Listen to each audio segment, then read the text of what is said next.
Hey y'all, today man. Today I'm going to be reading the second episode of Kimetsu no Yaiba, and I gotta say, this episode was lit because, for one, I do like how this episode emphasized that Nezuko, she's not going to be one that's going to have to be protected by Tanjiro 24/7, because had the writers taken the stance of having Nezuko being an escort character, while it may have been possible for me as a viewer to feel empathy for Nezuko, with her now being able to fight, it will actually make her much more likable and endearing. And I already thought she was likable and endearing from the start. So props to the writing staff for that. They're not going to fall into those kind of pitfalls of making a useless female character that we see in a lot of series based off of Shonen Jump mangas. Let's just be real. A lot of female characters in Shonen Jump mangas are usually just there just to be the fan service character, or to pretty much just be there to be as a cum bucket for the main protagonist once the manga or anime series ends. Come on now. I've seen enough. I've read a good amount of my Shonen Jump manga. Not saying all of them.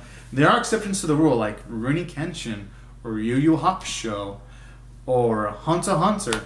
There are exceptions to the rule. I'm just saying the ones I've experienced are kind of like that. The ones from Shueisha magazine and Shonen Jump. So, gotta give props to that. Nezuko, just seeing her fight was cool. But aside from making her much more endearing, I also like how they give Tanjiro a character goal.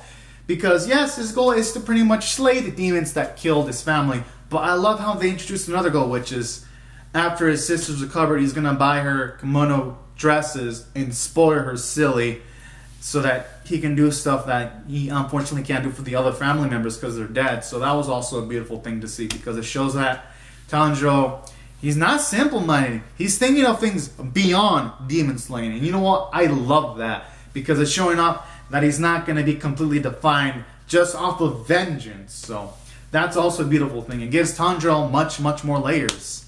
So that's pretty cool.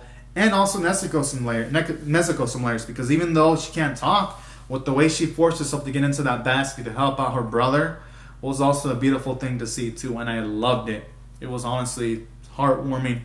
And Sakonji was a lot of nice addition too. The man that's gonna train Tanjiro, because he put him to some rough trials, and I like how at first he was like, man, this boy, he ain't gonna cut it, because Tanjiro naturally is acting a bit soft. But you know what? I kind of like that, because Tanjiro's still a kid. He doesn't quite yet have the stomach to do dirty things yet. Most people wouldn't. So I kind of like that. It feels natural, because eventually, when the time comes where he's going to kill something, a demon, it's going to feel like there's going to be momentum. That's assuming he does kill a demon, which I think he will, because it is called Demon Slayer. So I like that too. It's showing off that for Tanjiro to start killing demons, it's going to be a process. It ain't going to be something quick. So that's pretty cool too. And Sakonji was pretty nice. I'd say he was pretty funny with the way he made Tanjiro go through a training. He was like, first you gotta follow me, and then when he's like, and then you gotta go to the mountain, I was like, yes! The escalation in these type of series are the type of stuff I love. And then the little training sequence where Tanjiro's going down the mountain, he's getting hit by the traps, but at the end he still went through with it, and he did it to the point where he impressed Sakonji at the end. For him to accept him as a student was a beautiful thing to see. And what made that scene powerful was the art level of Audible, because they showed Tanjiro all battered up and bodied up his body, and then when he agrees to it, Shinkoji to train him in his mind, it only had more impact because he saw some of the blood on Tanjiro's face because of some of the injuries he got. So that's why I thought this episode not only was great from a character standpoint, because he had more goals for Tanjiro and you had Nezuko be more useful, it also, from a story standpoint, it was good because we made good plot progression, because Tanjiro finally went through at least the first part of his training, and at the same time, he also got accepted by Shinkoji all in the span of the episode. So we got some cool plot progression. Our animation were on point as always. There were times where trees and even ponds looked realistic, like any of these things could be used as a cool thumbnail. And the soundtrack was beautiful as always. I think when it comes to anime OSTs this season, this is probably my favorite one. It's going to definitely give Carol on Tuesdays runs for its money when it comes to soundtrack of the season. So, gotta give it credit for that too.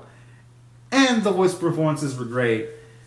And I think Sakonji, I think he sounded like Jiraiya. I might be wrong. I might have to look that up later, but I love this voice too. And that's why I'm gonna rate this episode a 9.5 out of 10. Honestly, this episode brought it again, and I'm gonna eagerly anticipate the next episode. So anyways, guys and gals, this is my thoughts on the second episode. Comment down your thoughts in the comment section below. Rate the video, subscribe, and I'll see you guys later. If you subscribe for more, alright? Thank you so much for watching, everyone. Bye bye.